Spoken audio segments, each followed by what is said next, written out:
नमस्कार स्टूडेंट, मैं जगबीर चिकारा आज कक्षा 10-2 के इतिहास विषय के चैप्टर नंबर 4 विचारक इमारतों के बारे में पढ़ा जाएगा।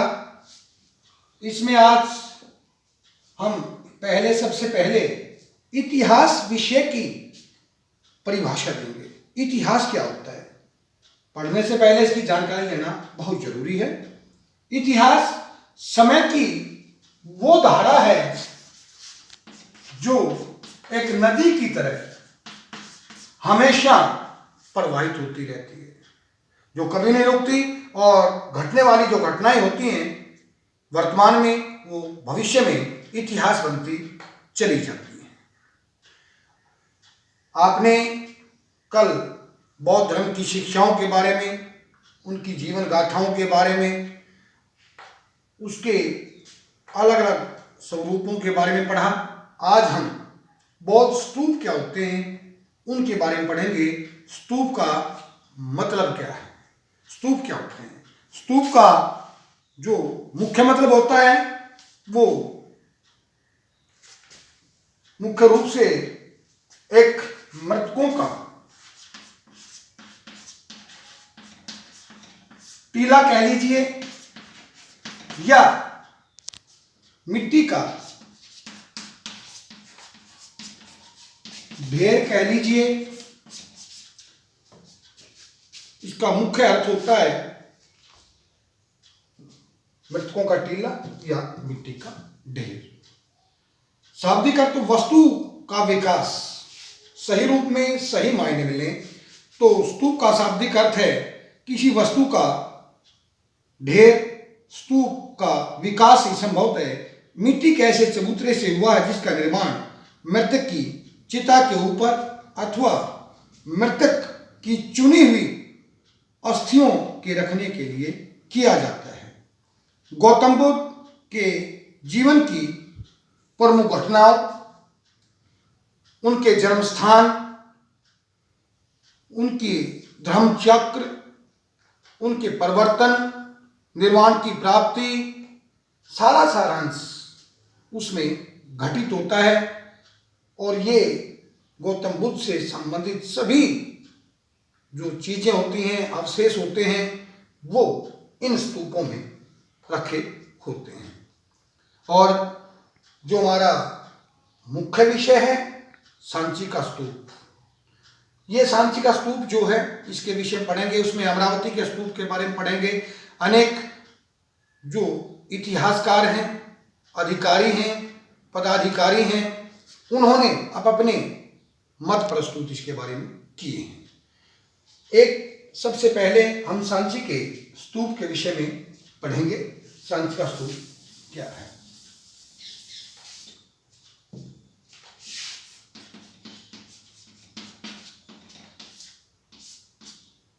मध्य भारत के मध्य प्रदेश में एक जिला है रायसीना। रायसीना से कुछ दूरी पर विदिशा से 4 मील की दूरी पर, जो लगभग 10 किलोमीटर के लगभग पड़ती है, उस पे 300 फुट ऊंची एक पहाड़ी है। उसके ऊपर ये गुंबदाकार में ये सांची का स्तूप बनाया गया है। और पहले जो विशेषकर व्यापारी थे या व्यवसायी थे या राजा थे, उच्च वर्ग के लोग थे, वे इन स्तूपों का निर्माण करवा करते थे। उनमें राजा अशोक का नाम भी आता है।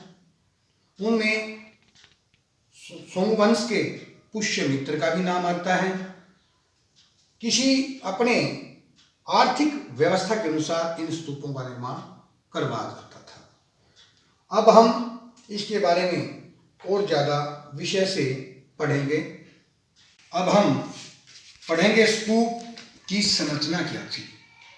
आपको ये पता लगा स्तूप होता क्या है, आपने ये पढ़ा स्तूप बनाए कैसे गए हैं, उनमें किन किन लोगों का सहयोग रहा है। अब हम ये बनाएंगे कि स्तूप की संरचना क्या है। स्तूप की संरचना,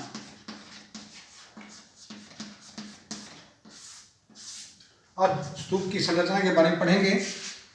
स्तूप संस्कृत अर्थ टीला का जन्म एक गोलार्ध लिए हुए मिट्टी के टीले हुआ करते थे, जिनमें बाद में अंड कहा गया। धीरे धीरे इनकी संरचना बहुत ही ज़्यादा जटिल होती चली गई। कई जिनमें से चकोर गोल आकारों का संतुलन बनाया गया है। इसके ऊपर एक हर्मिका होती थी, जिसको हम जो गोल शब्द आया है इसमें, उन्हें कहा कि जो स्तूप होता था, स्तूप के ऊपर एक हर्मिका होती थी। यह एक छज्जे की तरह निकली होती थी। इसका ढांचा जो होता था, इसको देवताओं का घर माना जा सकता है। हर्मिका से एक मस्तूल निकलता था जिसे यष्टि कहते थे। इसने आपको दो वर्ड दिए, एक हर्मिका जिसको क्या कहा गया है, छज्जे का रूप, छज्जा निकला हुआ होता था जिसको देवताओं का घर कहा जाता था। दूसरा है यष्टि। यष्टि क्या है, जो गोलमदाकार में से एक मस्तूल, एक गोल आकार का ऊपरी भाग जो निकला होता था, उसको मस्तूल या यष्टि कहते हैं, जिस पर अक्सर एक बड़ी छतरी लगी होती थी, जिस पर छतरी लगी होती थी। टीले के चारों ओर एक वेदिका होती थी जो पवित्र स्थल को सामान्य दुनिया से अलग करती थी। ये तो हमने इसकी संरचना के बारे में पढ़ा। अब हम कंपैरिजन करेंगे इसका कि इसकी खोज किसने की। एक तरफ हमारा तुलना होगी अमरावती के स्तूप से,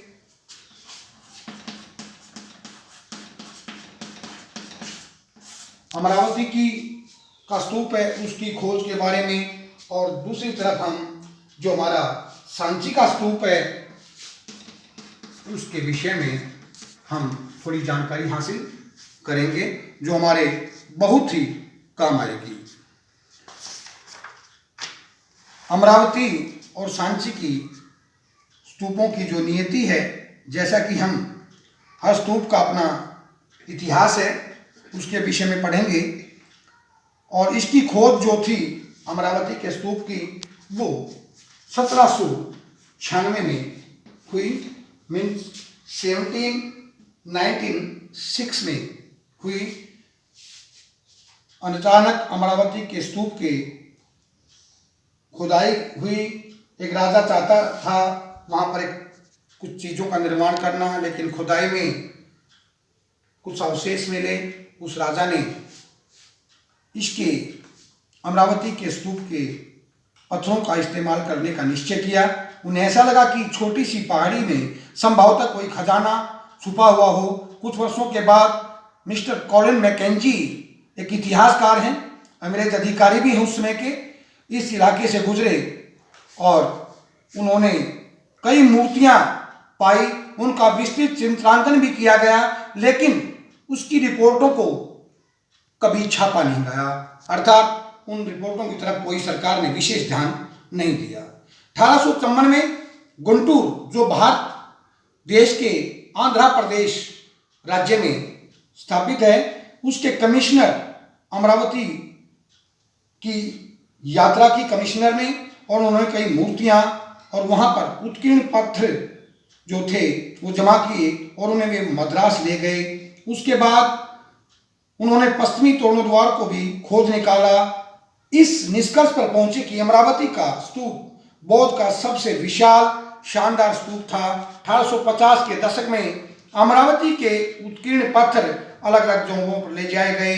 ये पत्थर कलकत्ता की एशियाटिक जो सोसाइटी ऑफ बंगाल थी वहाँ भी पहुँचे, मद्रास के इंडिया ऑफिस में भी गए, लंदन तक कहें तो वहाँ तक पहुँच गए। मेन कहने का ये है जिस भी अंग्रेज को जो हाथ लगा वो विदेशों तक इसको ले गया। इस संबंध में पुरातत्ववेत्ता मिस्टर H कौल ये कहते हैं कि कुछ मुट्ठी भर लोगों ने इन प्राचीन कलाकृतियों को इतना बुरी तरह से लूटा जिसे हम आत्मघाती और असमर्थनीय हमें ये नीति लगती है। वे मानते हैं कि संग्रहालयों में मूर्तियों को प्लास्टिक की प्राकृतियों में रखी जानी चाहिए, जबकि असली कृतियां खोज की जगह पर ही रखी जाएं। लेकिन दुर्भाग्य की बात है समय ने कोई विशेष उनका सहयोग नहीं दिया। अधिकारियों ने अमरावती के स्तूप के ऊपर अपनी बात के लिए वो राजी नहीं कर पाए, खुश नहीं कर पाए। अधिकारियों ने उसकी बात को नहीं स्वीकारा। अब सांची का स्तूप जो था वो बच गया क्योंकि उसके अंदर इतनी लूट खसोट नहीं हो पाई। फिर भी हम अमरावती की खोज थोड़ी पहले ही हो पाई थी, तब तक विद्वान इस बात को महत्व को समझ नहीं पाए। किसी पुरातत्व अवशेष वे उठाकर ले गए और 1818 के अंदर इस सांची के स्तूप की खोज कर ली गई।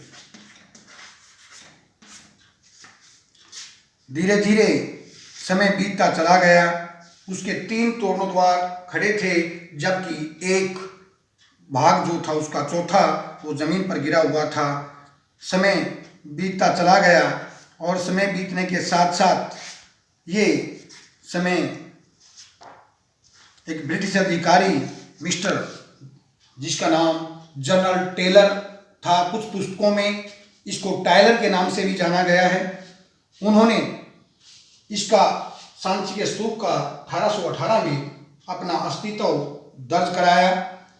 अव्यवसायी पुरातत्ववेत्ताओं ने और खजाने के शिकारियों ने इस स्थान को बहुत खूब रूप से ध्वंस किया था, लेकिन 1912 से लेकर 1918 तक इसमें उस समय इस ढांचे का वर्तमान स्थिति में लाया गया, जिस स्थिति में ये सदियों पहले बना था। जब जॉन मॉर्सल की देखरेख में ये कार्य हुआ, आज 50 स्मारक स्थल सांची के टीले पर ज्ञात हैं, जिनमें 3 स्तूप और कई मंदिर हैं।